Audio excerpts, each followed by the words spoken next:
The source of Bayen's identification with Afro-Americans is not entirely clear, but his convictions may have been partially shaped by his close relationship with Dr. Azaj Workne Martin, a leading Ethiopian physician and staunch advocate of Pan-Africanism. As early as 1927, Dr. Martin had advised Bayen that, quote, the greatest service you could render your country would be to influence thousands of black people in the USA and the West Indies and let them come and help us develop Ethiopia, end quote. It is, of course, possible that Bayen was also inspired by the nationalistic Garvey movement, which was reaching its peak when he arrived in the United States during the early 1920s. Finally, like other Africans studying in the United States during these years, Bayen was probably becoming well acquainted with Afro-American institutions, leaders, and thought.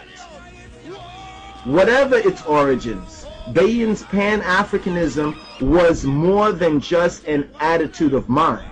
He fully realized the practical benefits that could result from international black brotherhood.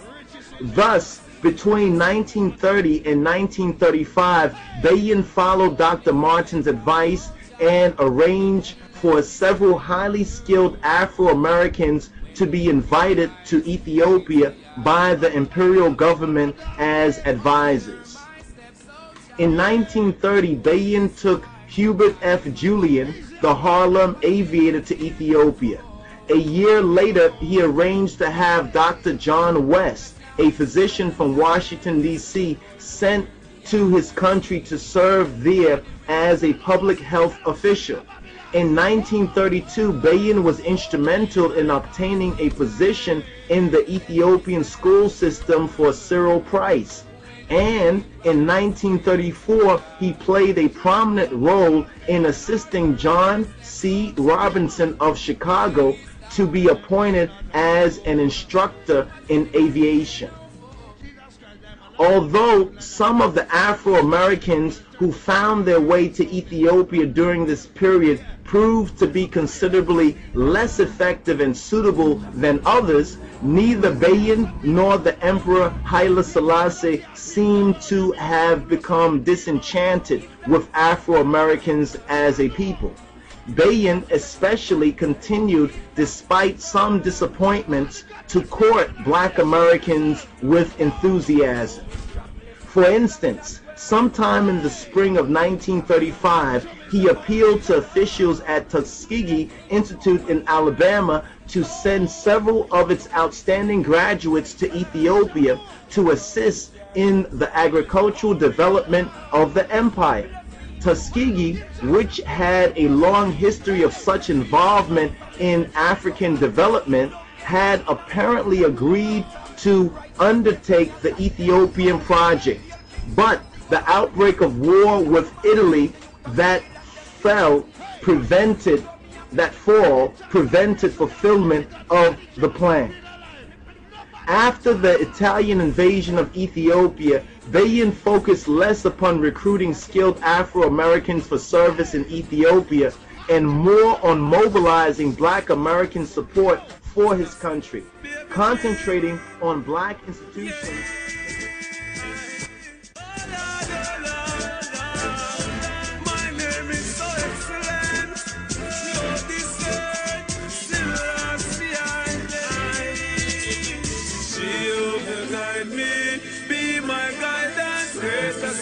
For me, Jehovah guide me, be my guidance, no they could never stop me. I'm on the rock, I'm on the rock.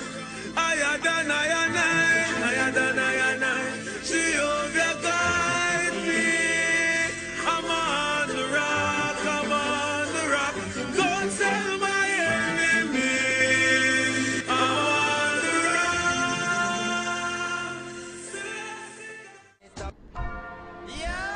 During these years, Bayen lived close to the future king, serving as both his page and personal attendant. In 1921, when Tafari was selecting young Ethiopian men and women to be educated abroad, Bayen was among the first to be chosen. Quote, I was told of my responsibility by His Imperial Majesty himself that I was to study medicine and return to Ethiopia as a physician for the purpose of helping to organize the public health system. End quote. Bayen was subsequently sent to Bombay, India, with 3 colleagues, 2 young men and a woman, for preparatory studies under private tutors from Great Britain. Cast in the typical imperialistic mode of Victorian England, these instructors used to tell us, Bayen later called, quote, of the greatness of the British Empire, end quote. Finally, when his teachers haughtily informed him and his comrades that it was British destiny one day to control Ethiopia, Bayen decided that he had enough of an English education. After discussing the matter, he and his friends concluded that, quote, America was the only country that would never try to rob us of our country. Therefore, it would be best to go there, end quote. The tiny group thereupon prevailed upon their benefactor, Ras Tafari, to permit them to pursue their studies in the United States, where imperialistic designs on Africa seemed absent. Much to their probable relief and delight, the students' request was granted. Thus, within the short span of 1 year, they were preparing to travel to yet another far-off land of whose existence most of their countrymen were only dimly aware. Shortly thereafter, in the company of an American missionary to Ethiopia, Bayen set sail with 2 of his colleagues for the United States. The young woman had died in India. The 3 students arrived in America in April 1922, carrying with them a personal letter of introduction to President Warren G. Harding from Ras Tafari, by now heir apparent to the Ethiopian throne. Because of their impressive credentials from the Ethiopian region, the trio was permitted to meet Mr. Harding, who urged the Africans to enroll at his alma mater, Marietta College.